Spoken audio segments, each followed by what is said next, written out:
Good morning, ladies and gentlemen. My purpose today is to give you a lecture on the subject, what is the nature of health?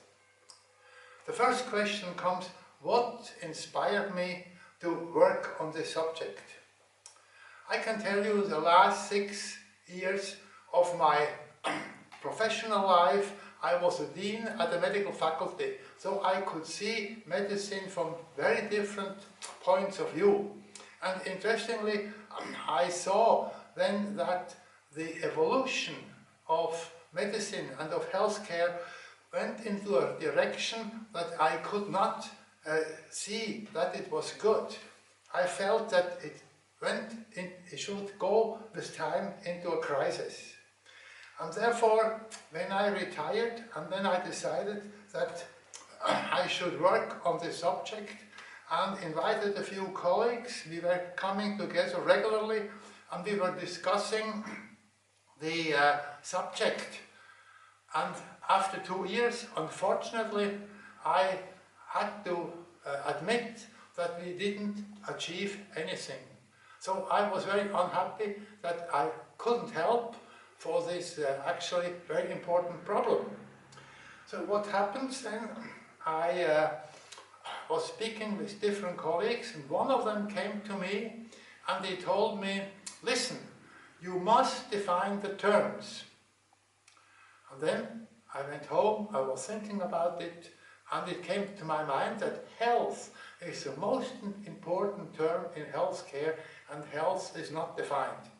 So the next time I had a group of people in front of myself, I decided to ask them, tell me, are you healthy? And all of them said yes, unanimously. Then I asked them, how do you know? And they told me, well, that's very simple. We just know it inside.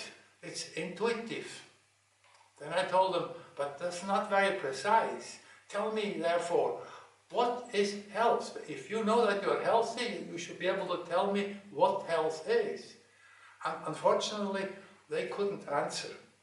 So I said to myself, that's actually a good subject. Now, why do we need to know what health is? Everybody can think about health, what she or he wants, that we have now seen. But this causes problem in mutual understanding. Therefore, everybody can use the term for his own purpose. And the term health is abused very much. Imagine only that there are so many things that are sold to improve the health of your people, of you and of everybody. You can buy all sorts of things and we don't really know whether they are helpful or not. But the label that it's for health actually is a good sales label. Finally, in healthcare, the term health has actually lost its value. Healthcare is no longer particularly for health. It is just to eliminate distress. Now the purpose of my lecture is today, therefore, to explain to you how health can be defined and why we actually need such a definition. And the first thing I want to give you the name of my new definition of health. It's called Meikirch Model. And the reason is that I live in Meikirch and the model has been developed in Meikirch. And the third reason is I absolutely wanted to have it named in such a way that it cannot be compared with anything else. Now, the question comes, if you want to define health, how do we do it? And to me it was relatively simple. You can say everybody who can satisfactorily respond to the demands of life is healthy. So this is not complicated. But then the question comes, what are these demands of life? And they are threefold. Number one, they are physical. Number 2, they are psychosocial. And number 3, they are environmental. Now the physical ones are just related to the body. Everybody needs to eat, everybody needs to have a place to sleep, and everyone has to breathe air and to drink water. The second one, the psychosocial, is somewhat more complicated.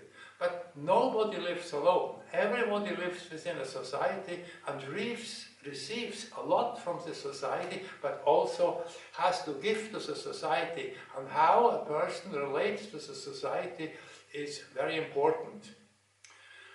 The third one is the environmental. But if you think where our food is coming from, it's absolutely clear. You know, environment plays very important for us. So, in summary, we can say somebody is healthy if he can satisfactorily respond to the demands of life.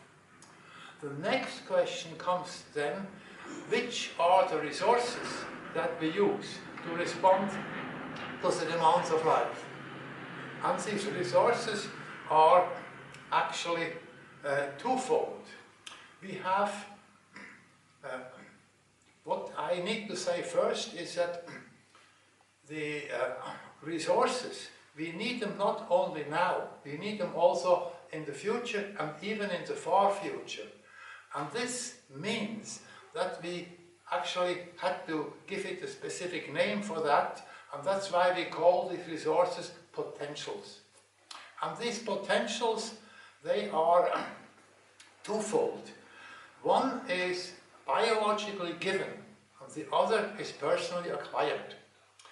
The biologically given potential, this is the gift you have received at the time of birth. This is your body.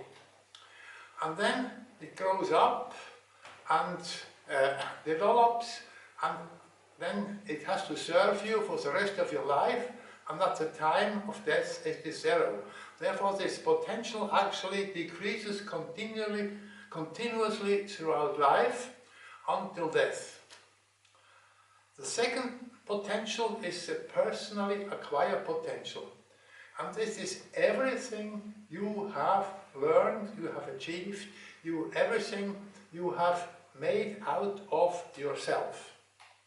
And this can be physical, it can be emotional, it can be intellectual, and even it can be the respect you have gotten into society. This is very important.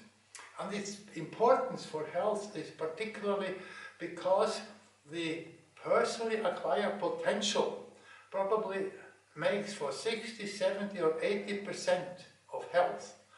And the biologically given potential you cannot change, that's what it is. But the personally acquired potential, you have responsibility for it, and this responsibility is for your person, but it's also for your health. Now, once we know about these two potentials, then we see that around the individual there is a society, and everybody interacts with the society. And that's why the society is still very important for health also, because this interaction can be happy, it can be unhappy, and this, in this respect the society is an important part of health. In addition, you know that you get your bread from the shop and many other things you can buy in order to survive, and this means that you all depend on the society. Finally, around the society we have the natural environment. And this natural environment, unfortunately, is not so natural anymore, because you have, for instance, the farmers who use poison to get rid of the weeds, but we don't know whether these poisons are truly dangerous or not, whether they are harmless, but as is pretended, and therefore actually we are cautious about it. And another aspect is the warming of the earth, which will create a lot of problem in the future. And also, again, this is the environment that should actually contribute to our health. Now, in summary, you have seen health depends first on the fact that you satisfactorily can respond to the demands of life. The second step is that you have two potentials, and these two potentials need to be carefully considered. The third one is then society, and the fourth is the environment, and with this fourth level you can describe health.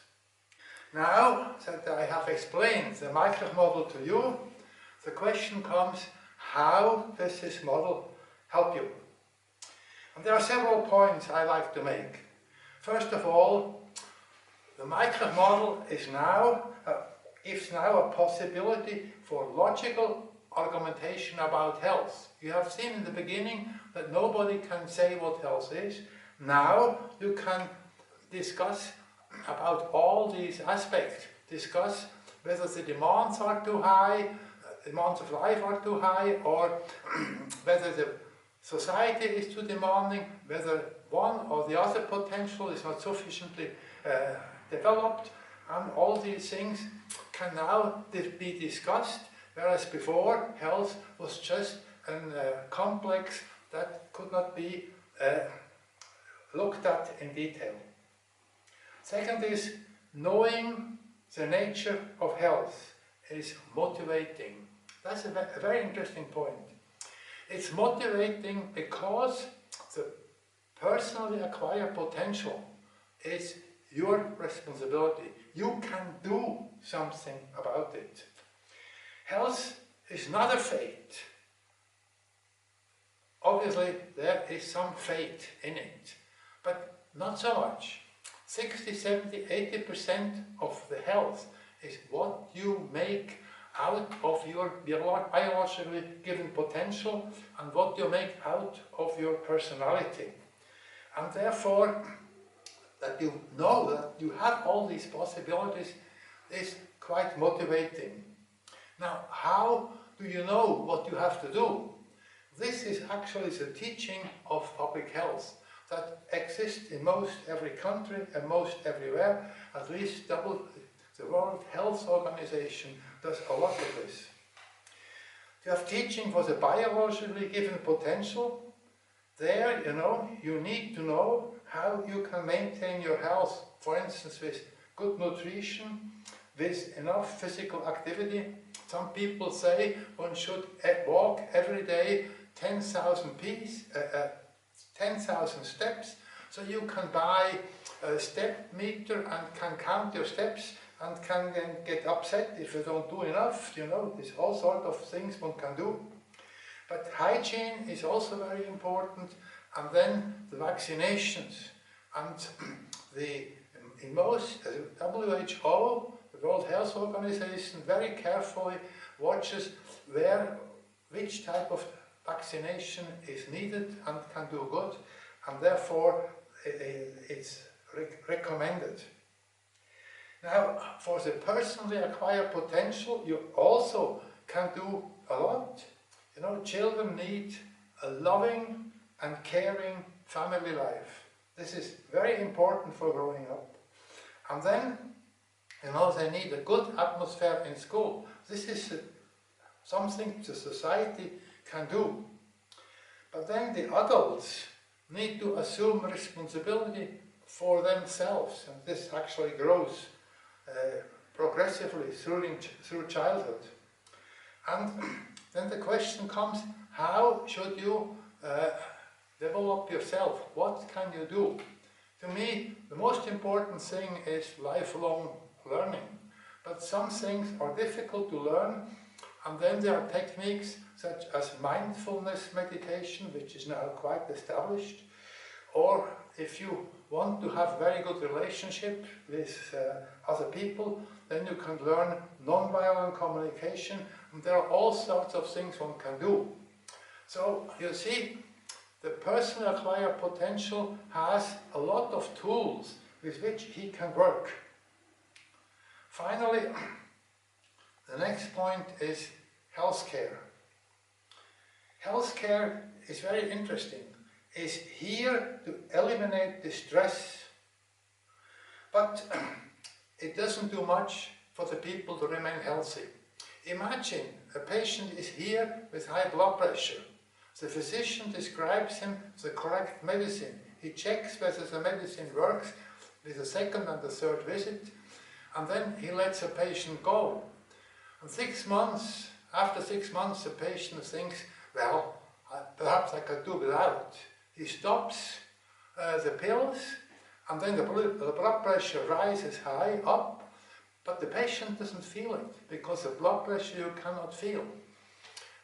But the high blood pressure destroys the vessels, and then, you get a stroke or a heart disease much earlier than if you would have taken the pills, if you would have had a supervised, correct treatment of hypertension. So, in fact, healthcare does not do so much for health, but it does a lot to eliminate the stress. The second thing is money for healthcare. Money and healthcare is a difficult relationship. Obviously, without money, you cannot do healthcare. But there is another problem that has become growing and growing the past 20 or 30 years. This is a neoliberal philosophy of the present-day economy. And this philosophy says everybody should maximize his income. And if everybody does this, then this equals out and everybody actually gets the maximum and the society gets the maximum. And this philosophy is wrong for medicine and wrong for public health. This is a very important aspect. And because if everyone uses medicine to make money, then medicine becomes more and more expensive. And actually this is what recently happened, and now all politicians in high income country fight against the costs of healthcare, and they don't know why. So actually, looking at the Meikirch model, they could learn how to put health again in the center and the money in the second priority. After these arguments now, where do we stand? The Meikirch model changes our thinking about health. This is in fact a new paradigm. A new paradigm is something which is recognized, which has very important consequences. And new paradigms have also specific laws that are related to them. The most interesting thing is new paradigms are not accepted by the establishment. So if I go to the professors at the university, they don't find the Meikirch model interesting. If I even go to the Swiss Academy of Medical Sciences, where I'm a member, they are not interested in the Meikirch model. And this is not unusual. In fact, the Thomas Kuhn, the philosopher of science in Princeton, New Jersey, in the second half of the 20th century, he described very well what happened. A new paradigm never is actually accepted by the scientific establishment. The new paradigm is accepted by young scientists. And once, with time, they become also the establishment, then they accept the new paradigm. And this lasts about 20 years. So this is what we have to wait for, but we should nevertheless try to make the Meikirch model known everywhere. So in summary, the Meikirch model offers new possibilities for mutual understanding about health. I think I could show you that. Second, the Meikirch model shows how people can assume personal responsibility for their health. And third, the Meikirch model guides how to improve the organization of healthcare. After that, I hope that you will now understand my feelings. I would love to see the message of the Meikirch model go to the hearts and minds of people everywhere in the world. Thank you for your attention.